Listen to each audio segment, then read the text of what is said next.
Hey viewers, it's me निशा और आज के वीडियो में मैं आपको बताने वाली हूँ कि आप अपने इलेक्ट्रिसिटी बिल को कैसे कम कर सकते हैं। How to reduce your electricity bill. So friends, मैं आपको ना कुछ ऐसे छोटे छोटे टॉपिक्स बताने वाली हूँ जिससे आप अपने इलेक्ट्रिसिटी बिल को बहुत ज़्यादा काफ़ी हद तक आप अपने इलेक्ट्रिसिटी बिल को कम कर सकते हैं और इन पर कभी आपका ध्यान नहीं गया होगा। तो वीडियो के साथ मेरे साथ बने रहिए और देखते रहिए कि किस तरह से आप अपने इलेक्ट्रिसिटी बिल को कम कर सकते हैं। बहुत ही छोटे छोटे पॉइंट्स हैं जो आप डेली यूज में अपने करते होंगे लेकिन आपने कभी ध्यान नहीं दिया है। तो आज हम उन्हीं छोटे छोटे पॉइंट्स पर, उन्हीं छोटे छोटे चीज़ों पर डिस्कस करने वाले हैं। तो ऐसी ना बहुत सारी चीज़ें हैं डेली यूजेस में जो हम करते हैं बट हमें नहीं करना चाहिए, क्योंकि वही एक कारण होता है जिससे हमारे इलेक्ट्रिसिटी बिल ज़्यादा आता ही आता है। जैसे कि हम बोलते हैं कि फ़ैन की जब ज़रूरत ना हो तो फ़ैन स्विच ऑफ कर दो आप, जब आपको कूलर की ज़रूरत ना हो तो कूलर स्विच ऑफ कर दो, जब आपको बल्ब की ज़रूरत ना हो बल्ब तो स्विच ऑफ कर दो। तो ये सारी चीज़ें तो हम स्विच ऑफ कर ही देते हैं। इसके अलावा भी और भी ऐसी छोटी छोटी चीज़ें हैं जिनको आप भूल जाते हैं, याद नहीं रख पाते हैं और वो आपकी इलेक्ट्रिसिटी बिल को ज़्यादा लाने का बहुत काम करते हैं। तो यही चीज़ें हम इस वीडियो में आज डिस्कस करने वाले हैं।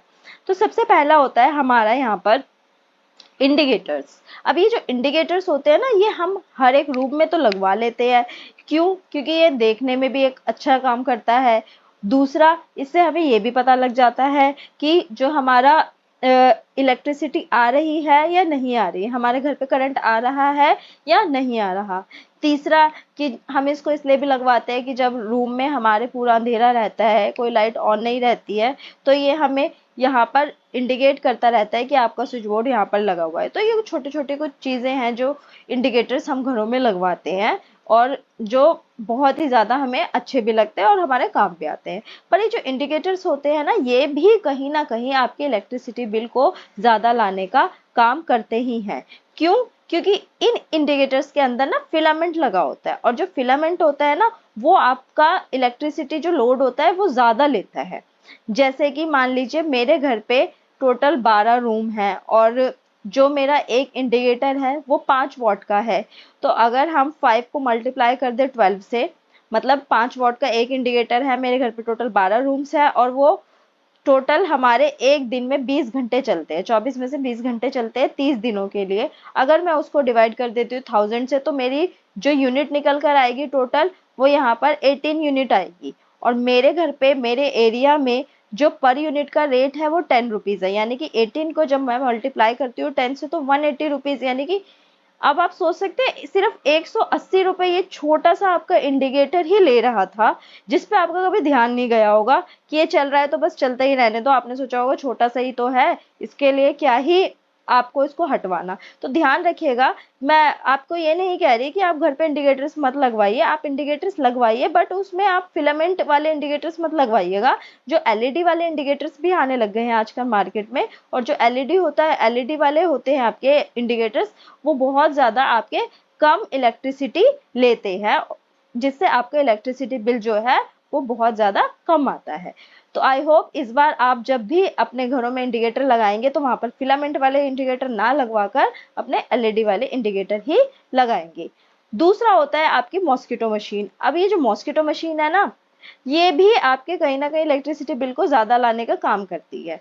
कैसे? जैसे रात को तो हमने यहाँ पर ये जो अपनी मॉस्किटो मशीन है ये लगा ली, ऑन है, कोई इशू नहीं है क्योंकि हमें इसकी रिक्वायरमेंट है। सुबह उठते ही हम इसको ऑफ करना भूल गए या दिन में ऑफ करना भूल गए, तो ये भी मॉस्किटो मशीन क्या करती है, बहुत ज़्यादा आपका इलेक्ट्रिसिटी कंज्यूम करती है। अगर मान लीजिए आपकी जो एक मॉस्किटो मशीन है वो 50 वॉट ले रही है और आपकी मॉस्किटो मशीन एक दिन में पूरा 20 घंटे चल रही है 30 दिनों के लिए, और इसको मैं डिवाइड कर देती हूँ 30 से, तो मेरे घर पे जो पर यूनिट का रेट है वो 10 रुपीज़ है। और अब आप मल्टीप्लाई करेंगे 30 को 10 से, तो आपका जो टोटल बिल निकल कर आएगा एक महीने का, तो वो आएगा आपका 300 रुपये।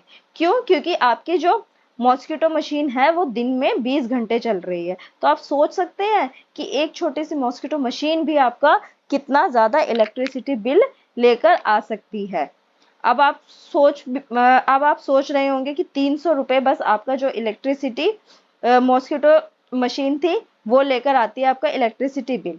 तो आप अब आप खुद सोच लीजिएगा कि 180 रुपये आपके इंडिकेटर, 300 रुपये आपकी मॉस्किटो मशीन यही ला रही है फालतू में। तो आई होप कि अब से आप जब भी रिक्वायरमेंट होगा तभी अपनी मॉस्किटो मशीन को ऑन रखेंगे, अदरवाइज आप उसे ऑफ रख देंगे।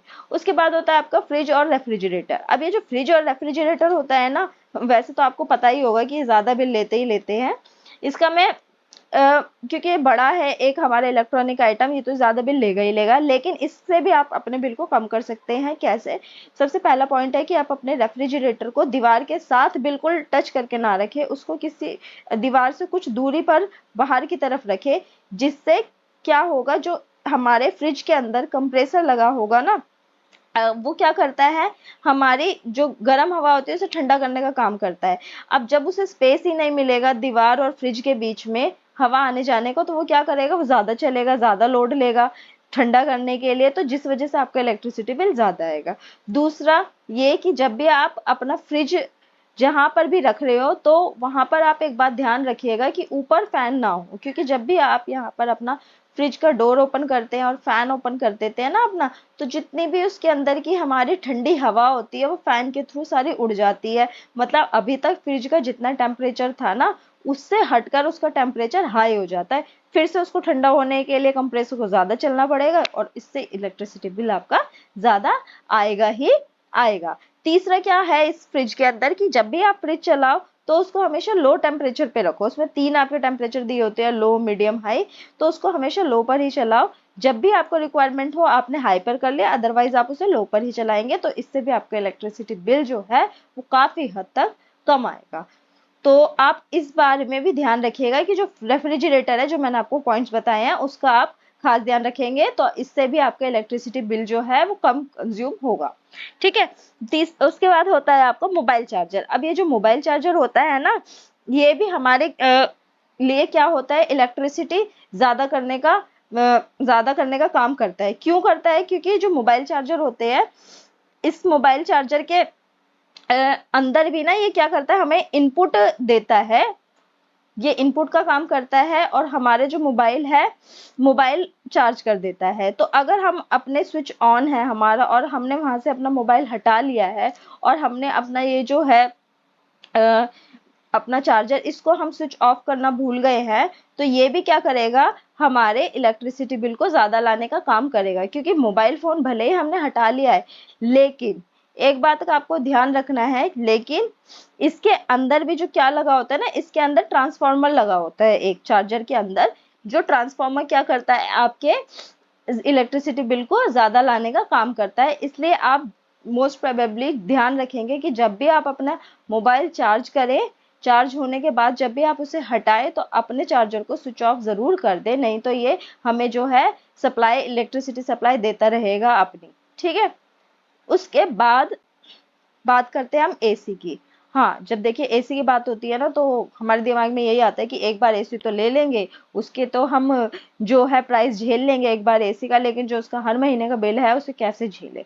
तो आप अपने घरों में एसी जरूर लगवाएं, मैं ये नहीं कह रही एसी ना लगवाएं, एसी जरूर लगवाएं, लेकिन कुछ बातों का ध्यान रखें एसी लेते टाइम।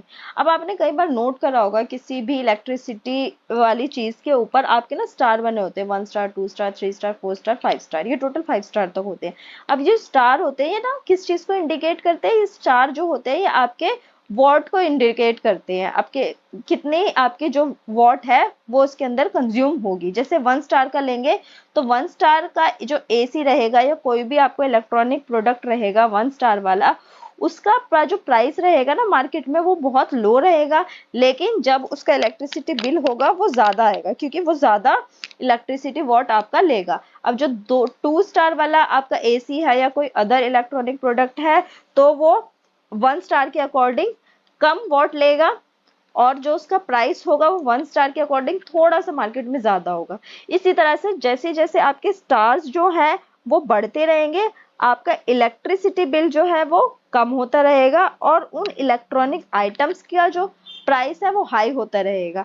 इसीलिए आप कभी भी मार्केट में जाएं तो ये कोशिश करें कि आप अपना इलेक्ट्रॉनिक आइटम या फिर एसी या फिर कोई भी एक अदर प्रोडक्ट जो आपका इलेक्ट्रॉनिक है वो 4 स्टार या 5 स्टार में ही ले।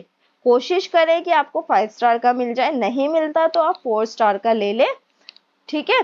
ताकि आपकी जो इलेक्ट्रिसिटी बिल है वो ज़्यादा ना आए। इसलिए आपको घबराने की कोई ज़रूरत नहीं है। आप घरों में एसी लगवाएं, पर 4 स्टार या 5 स्टार वाले का लगवाएंगे तो आपका इलेक्ट्रिसिटी बिल बहुत ज़्यादा कम आएगा। उसके बाद होता है आपका वाटर सप्लायर, वाटर मशीन। ठीक है, जो वाटर मशीन होती है ना हमारी, वाटर मोटर। अब ये जो वाटर मोटर होती है ये हमारे किस काम के लिए होती है, ये तो आपको पता ही होगा कि ये वाटर मोटर जो होती है पानी को चढ़ाने का काम करती है। अब ये भी, इससे भी आप अपने इलेक्ट्रिसिटी बिल को कम कर सकते हो। कैसे? पहली बात है कि आप ये जो मोटर है ना आपकी वाटर मोटर, इसको बार बार ना चलाएं।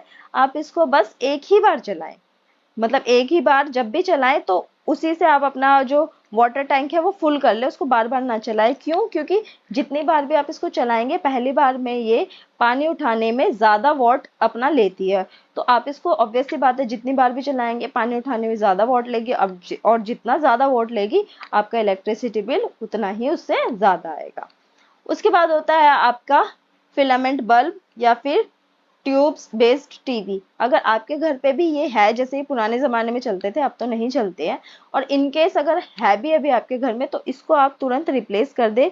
क्योंकि ये क्या करता है, ये आपका ज्यादा करंट का काम करती है, ज्यादा करंट लेती है, जिससे आपका जो घर पे इलेक्ट्रिसिटी वॉट है वो ज्यादा आएगा और उससे आपका इलेक्ट्रिसिटी बिल भी बहुत ज्यादा आने वाला है। उसके बाद यहाँ पर हम नेक्स्ट बात करते हैं आपका लो वोल्टेज।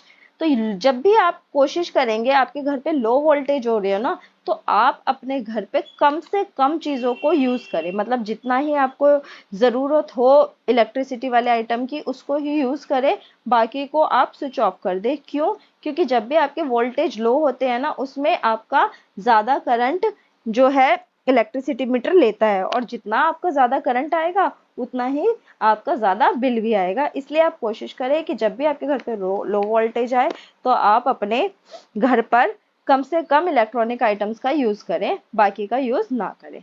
उसके बाद होता है आपका गीजर। अब ये जो गीजर होता है ना, अगर आपको रिक्वायरमेंट है, ये पता ही होगा सबको, गीजर से भी बिल ज्यादा आता है, लेकिन इससे भी आप कम कर सकते हो। कैसे? अगर आपको रिक्वायरमेंट है 1 बाल्टी पानी की, तो आप 5 मिनट ही गीजर चलाएं, अदरवाइज स्विच ऑफ कर दे। अगर मान लीजिए मुझे 1 बाल्टी पानी की रिक्वायरमेंट है, लेकिन मैंने आधा घंटा गीजर चला लिया, तो मतलब जो उसके अंदर पानी बचा हुआ है गर्म, वो तो वेस्ट ही है एक तरह से। तो जितना भी आपको रिक्वायरमेंट हो उतना ही आप गीजर चलाएं, अदरवाइज से ज्यादा ना चलाएं। और एक बात का और ध्यान रखें, जब आपको गीजर में पानी आपका गर्म हो जाए तो आप उसको स्विच ऑफ हमेशा कर दे, उसको स्विच ऑन ना छोड़े। इससे भी आपका इलेक्ट्रिसिटी बिल बहुत ज्यादा कम आ सकता है। उसके बाद नेक्स्ट है आपका इलेक्ट्रिक मीटर। अब जो इलेक्ट्रिक मीटर है ना, ये सबसे ज्यादा इंपॉर्टेंट होता है आपका इलेक्ट्रिसिटी बिल को कम करने के रोल में। कैसे? मैं बताती हूँ। सबसे पहला है कि मान लीजिए आपके घर पे टोटल जितने भी इलेक्ट्रॉनिक आइटम्स है ना, वो 200 वॉट की इलेक्ट्रिसिटी कंज्यूम कर रहे हैं, या 200 से ज्यादा इलेक्ट्रिसिटी वॉट के हैं। मान लीजिए मेरे घर पे जो है 250 वॉट की जितने भी इलेक्ट्रॉनिक आइटम है वो टोटल मिला के चलते हैं। तो मैं जो अपने घर पे मीटर लगवाऊंगी वो 250 से ज्यादा का ही लगवाऊंगी। आप ध्यान रखिएगा, जितने भी आपके घर पे इलेक्ट्रॉनिक आइटम्स हैं वो जितने भी वॉट के हों, तो आप हमेशा मीटर उससे ज्यादा वॉट का लगाएं, उतने या उससे कम वॉट का ना लगाएं। क्यों? क्योंकि इससे आपको पेनल्टी भरनी पड़ सकती है। और एक बात का और ध्यान रखें, जब भी आप घर पे अपने इलेक्ट्रॉनिक आइटम्स का यूज कर रहे हो, हैवी इलेक्ट्रॉनिक आइटम्स, जैसे घर पे आपकी पानी की मोटर भी चल रही है, दूसरा आपका प्रेस भी चल रहा है, तीसरा आपका रेफ्रिजरेटर भी चल रहा है, मतलब जितने भी बड़ी बड़ी हैवी चीजें हैं इन सबको एक साथ ना चलाएं, एक एक करके चलाएं। अगर आपको पानी की मोटर चल रही है तो वहां पर आप अपनी प्रेस ऑफ कर दे। अगर आपका गीजर ऑन है तो आप अपना जो है अदर इलेक्ट्रॉनिक जो हैवी आइटम है पानी की मोटर वो बंद कर दे। तो एक साथ ना चलाकर उनको एक एक करके चलाए, इससे भी आपका इलेक्ट्रिसिटी बिल काफी हद तक कम आएगा। ठीक है फ्रेंड्स, तो आई होप कि अभी तक मैंने आपको जितने भी ये पॉइंट्स बताए हैं वो सारे आप अपने डेली यूज में काम में लाएंगे और आप अपने इलेक्ट्रिसिटी बिल को कम करेंगे।